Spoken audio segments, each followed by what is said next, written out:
mais je comprends ton schéma, mais maintenant, comment faire pour atteindre cette fameuse zone de fluidité bien-être? Là, et renforcer sa confiance en soi pour performer pleinement. Eh bien, l'idée, là j'ai pris un modèle de performance mentale, c'est dans les sondages justement, je vous avais demandé sur lesquels vous voulez axer le plus. Il faut savoir que, là je vais m'inspirer de la méthode Target, c'est que la confiance en soi, elle dépend de plusieurs modèles de performance mentale. Et là vous voyez venir, je l'ai fait sous forme de robot, enfin c'est la méthode Target, Christian Target qui l'a fait sous la méthode la forme de robot, et que ça, c'est interdépendant. C'est-à-dire que s'il y a un des domaines qui pêche, c'est toute la confiance en soi de l'athlète qui est impactée. Donc là, le but, dans un premier temps, isoler là où il y a des faiblesses, là où il y a des manques. Comprendre le besoin de l'athlète et agir dessus pour rehausser justement sa part d'énergie dans chaque domaine pour atteindre cette confiance en soi de l'athlète.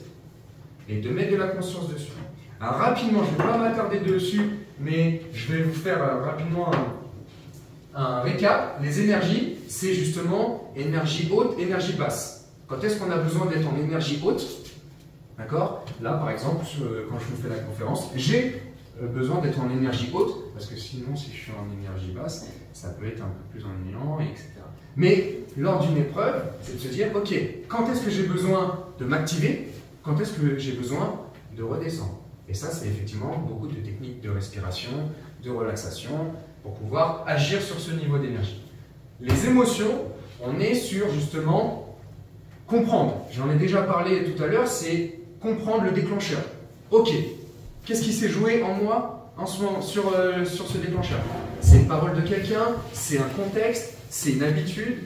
Ok, c'est quoi le besoin derrière? Qu'est-ce que je recherche à combler, à nourrir? Un besoin affectif, un besoin de reconnaissance, un besoin de contribution, un besoin de sécurité. Et par rapport à ce besoin-là, c'est de se dire, ok, là l'émotion je l'ai identifiée, maintenant comment je vais la réguler? Pareil, c'est plusieurs outils. Souvent on me dit, ah t'es préparateur mental, donne-moi des outils. Et bien là, je ne pourrais pas vous donner des outils comme ça, parce que le but c'est de comprendre. Chacun est différent, c'est de comprendre les besoins, le vécu, le pourquoi, et adapter les outils avec un accompagnement sur mesure et individualisé. Ensuite, on pourra toujours faire des outils types, mais le but c'est de faire sa petite compote. Popote à individualiser qui vous correspond à 100%. Voilà tout l'intérêt justement de cet accompagnement. L'estime de soi, on travaille souvent à la pyramide de l'estime de soi, c'est souvent, et moi le premier, c'est que j'accordais ma valeur par rapport au regard des autres. C'est-à-dire que quand j'étais performant et que j'avais de la reconnaissance, que ce soit des kudos, que ce soit des remarques, c'était des remarques positives et tout, paf, estime de soi haute. En revanche, je pouvais foirer quelque chose, par exemple au travail, et j'avais des critiques de personnes que j'accordais de la valeur, ou même pas, c'est ça le pire, ou même pas, paf, estime de soi, ras des pâquerettes.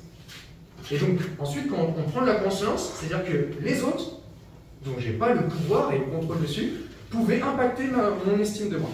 Donc là, tout le travail avec les sportifs, ça va être de se recentrer encore sur soi, le fameux travail d'introspection, travailler l'amour de soi, de comprendre justement où est ma valeur, sur quoi je peux capitaliser pour avoir cette estime de soi haute et stable.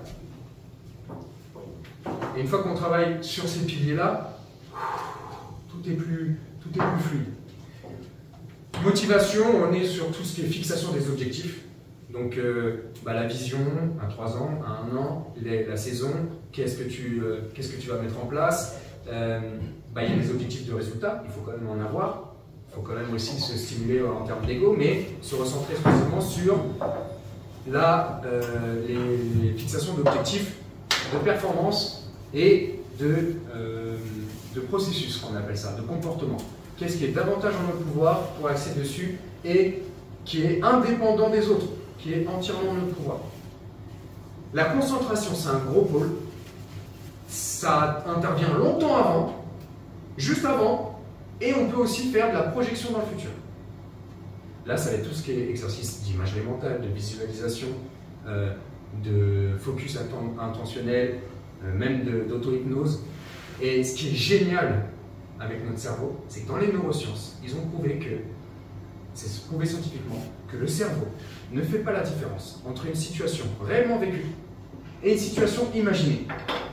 Donc là, ce qu'il faut savoir, c'est qu'il n'y a pas de limite à l'imagination. Donc, on peut cultiver notre avenir avec l'imagination. Et cette imagination-là va amener des changements biochimiques dans votre corps pour justement se sentir plus léger, plus fluide à l'approche d'une compétition.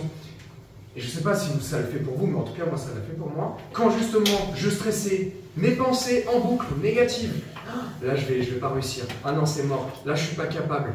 Donc, pensée négative, ça impactait justement mon niveau de stress. Mon niveau de stress, il était activé. Mon corps, il m'envoyait des hormones de défense. Donc, c'est tout ce qu'on appelle le cortisol, l'adrénaline, la neuroadrénaline. Donc, ça, c'est tous des hormones qui activent comme s'il y avait un tigre à dents de sabre dans notre jardin. Et bien, qu'est-ce qu'il fait notre corps? Il est contracté, il est contre-performant, il est contre nous. À l'inverse, si je travaille directement sur les pensées positives, en lien justement avec des émotions stables, et bien là, c'est plus fluide.